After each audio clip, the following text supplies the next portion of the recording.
Welcome back. We are recording this video here as we are doing the deep dive into mental health and awareness. And we are reading this article today by my teacher, Dr. Young. And I'm going to be sharing a lot of these write-ups from the Excellence Reporter, where people have talked about the meaning of life. And oftentimes, these large overarching questions that society maybe doesn't necessarily want to answer or want to look at, they come up for us in times of sadness, stress, despair, depression, or anxiety. So let's see what other people have to say about the meaning of life. Dr. Yang Jwing-Ming, The Yin and Yang of the Meaning of Life. This is from September 30th, 2016.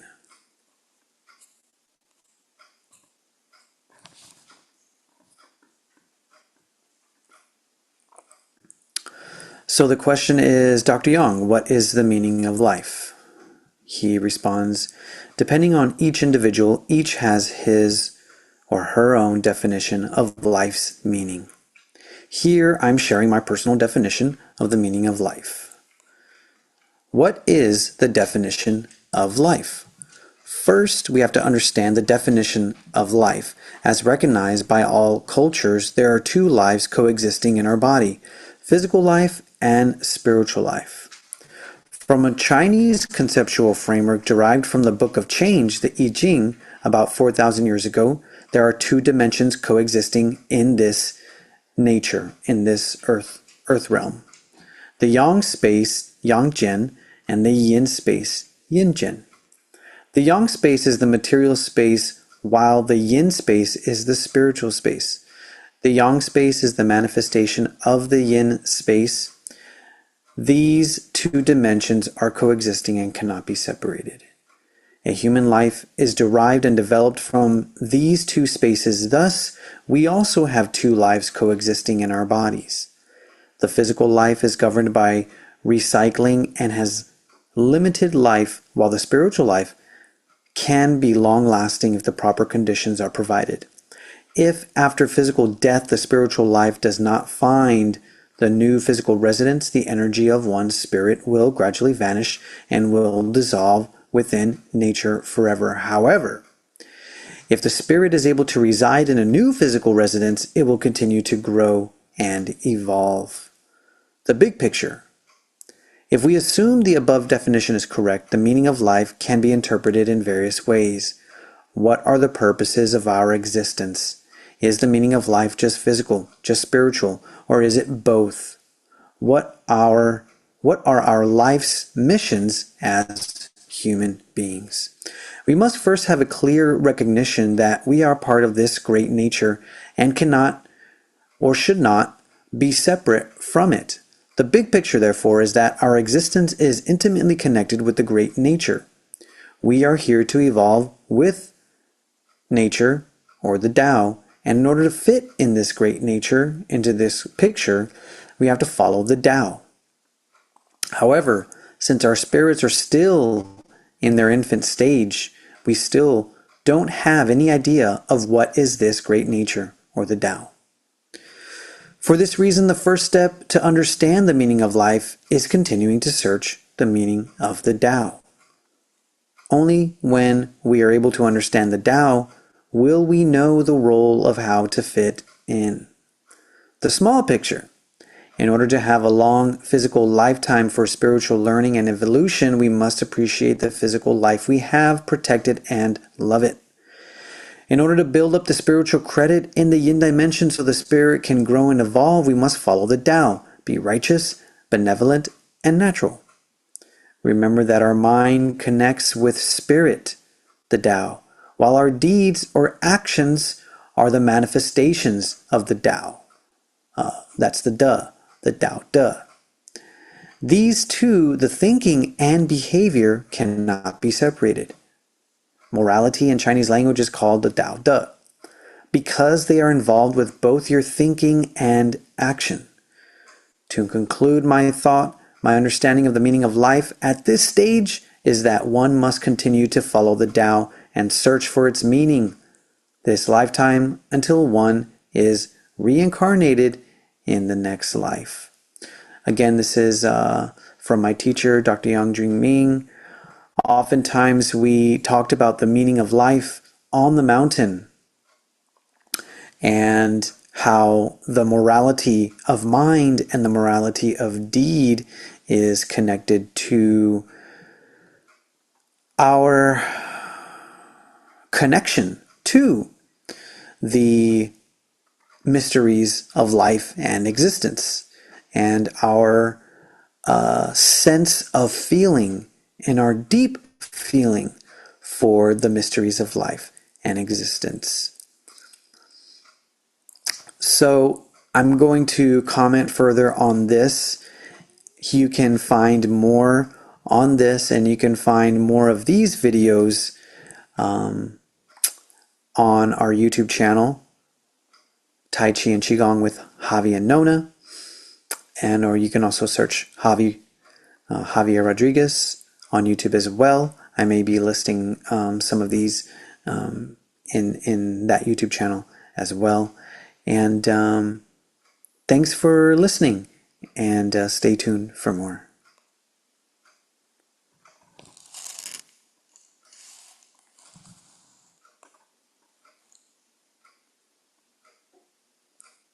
So we just read this article, and a lot of times on the mountain we did talk about the morality of deed with the martial moralities, trust, loyalty, honesty, will, perseverance. Those are just a few of them. Each of those moralities are under the banner of benevolence. So trust with benevolence, loyalty with benevolence, respect with benevolence, discipline and will with benevolence. So if you just look at those martial moralities, you can see that well, you can be loyal, but you can be loyal to a cause that inflicts harm. So that's why under the banner of benevolence, you get more of a context for the martial moralities. And for a martial artist, the goal and the strive and the learning and the practice and the mastery is for stopping the weapon and protecting life and nourishing life. So interestingly, this is why martial arts were trained in the monasteries with monks and with a spiritual pursuit. This is called dual cultivation. Physical training, defense training, even the skill of killing alongside the pursuit of spirituality, contemplative practice, moral reflection. We do live in a natural world where there is predation. Even in the wild, humans are under the threat of predation from large animals. And evolutionarily, this is why humans banded together and how they were successful to become an apex predator, because of their use of tools, groups, and strategic planning and execution. So when we look at the meaning of life, why are we here? What are we here to do? On the survival basis in this earthly realm, nourish, protect life, ourselves, our family, our loved ones, and in our skill and in our mastery, the martial moralities, when we learn the skill to inflict harm, or to kill, now we come into a realm where we obtain a certain amount of power. And so it's incumbent on the practice and the martial artist and the mastery to understand and to grow and to learn with this power without becoming under the influence. And in lay society, you can see how oftentimes people become under the influence of power or of authority, or in a position where they have some sort of subordinance or leadership. And oftentimes we see power struggles unfold. Someone who is perceived to be subordinate wants to challenge the authority or the power of someone who is over. And we can also see that people don't want to be under the thumb of a dictator or someone who doesn't take the will of the people into account. So, coming back to this, what is the definition of life? The Chinese know that the yin and the yang Jin, the yin and yang space, are always present. Another dual cultivation there. Each of us have a spiritual life, an inner life. That inner life is colored by our emotions, our psychology, and our mind. These aspects of existence can't necessarily be seen. We only see the physical life, but they can be felt. We feel them inside when we have our own emotional life and psychological life, our thinking and our thoughts. And here's a large question. Can we feel, do we sense the thoughts, the mind, the feelings, the emotional states, the psychological states of others? HeartMath Institute has done much study in the effect of being able to sense and feel the heart vibration or the resonance coming from the physical heart itself. And we also know that this is an energy center where we have three large energy centers in what the Chinese call the small universe. The small universe being your body. In the small universe, it's a microcosm of the grand universe. So for example, in our upper Dantian, our upper energy center, that's the symbol symbolizes heaven. Our lower energy center in the gut symbolizes earth.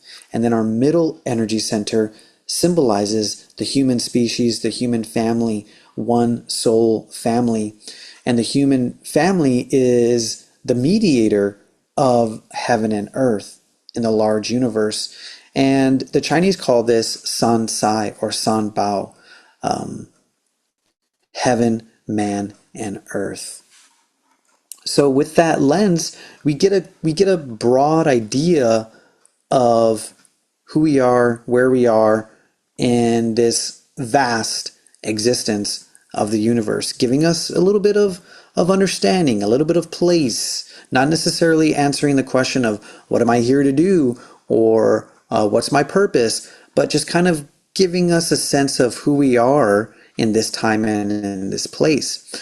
I've started to craft a Qigong exercise and movement prayer and meditation around this concept of three large energy centers, the micro and the macro. If you're interested in experiencing that and looking at that, let me know, get back to me. You can comment three powers. And I have plenty of videos that I can share with you where I facilitated this. And I like to do this on account of just kind of seeing in our world the breakdown of sort of what we would call civility. we see a lot of symptoms and signals that can point to civil unrest and maybe even civil war. And so, as spiritual beings, we are called to pray for ourselves and for the rest of the folks in our soul family. And from the martial artist point of view, we do understand that we live in a world where predation happens, and so we have to cultivate our ability to protect our own life and the life of our loved ones as well. So maybe there we start to see a little bit of purpose, what to do, what ought we do while we are given this life.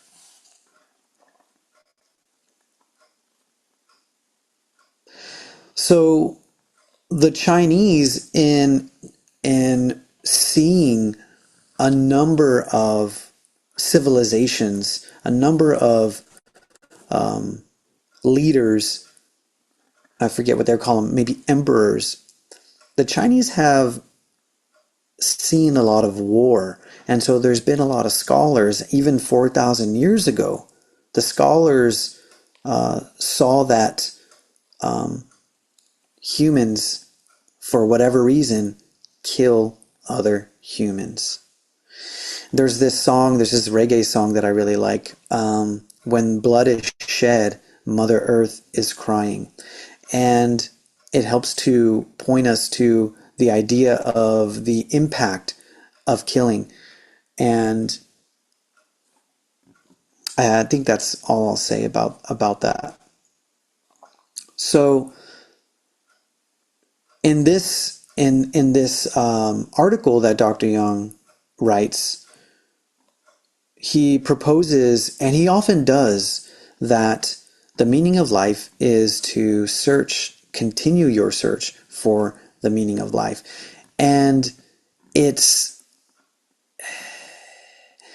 a little anticlimactic, right?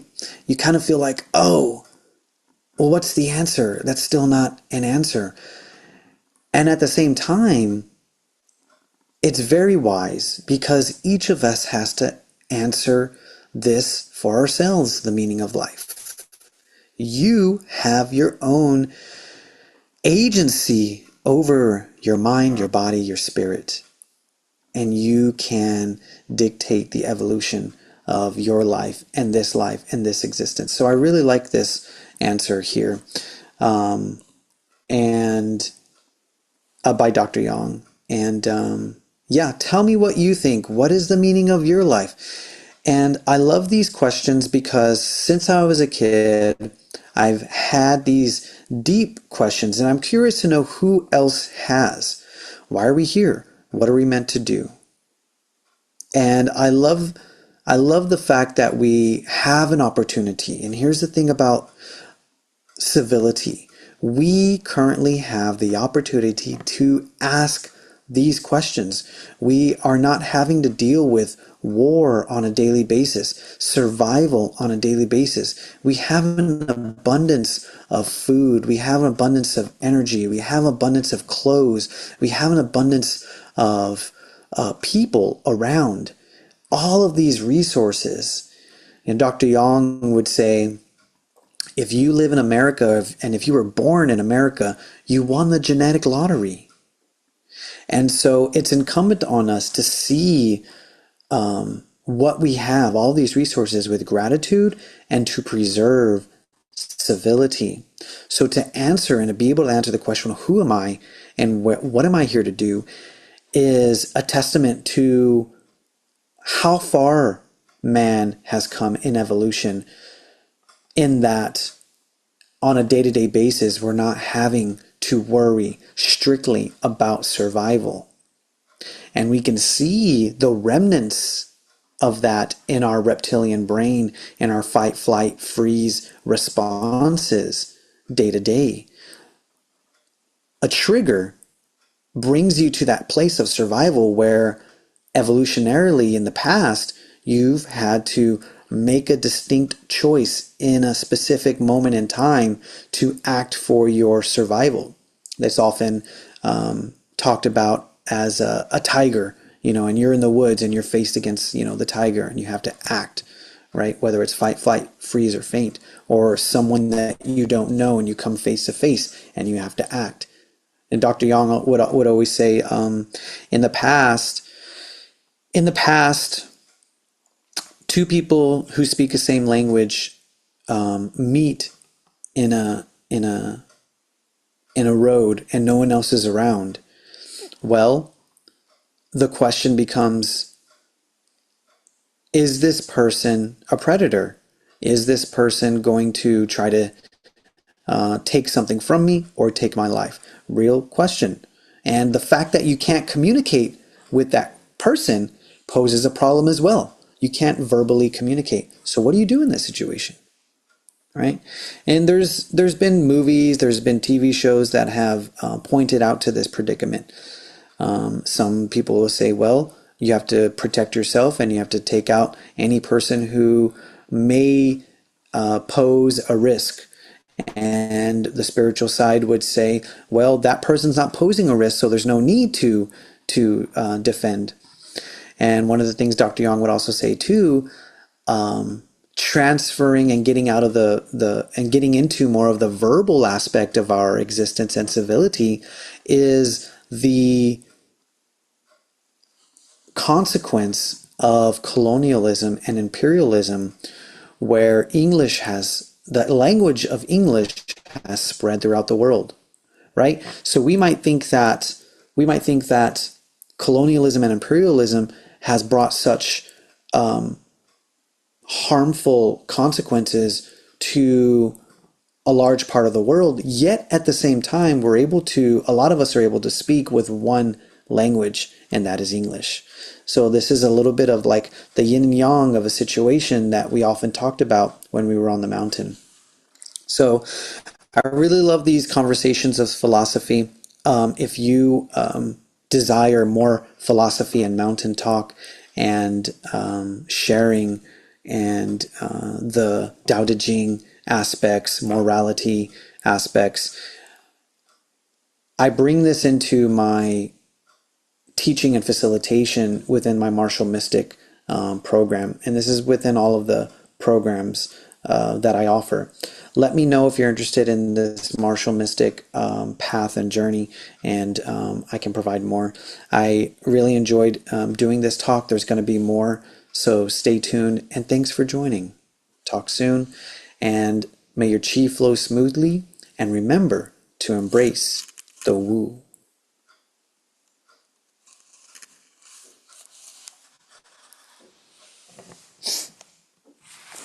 And there's a brain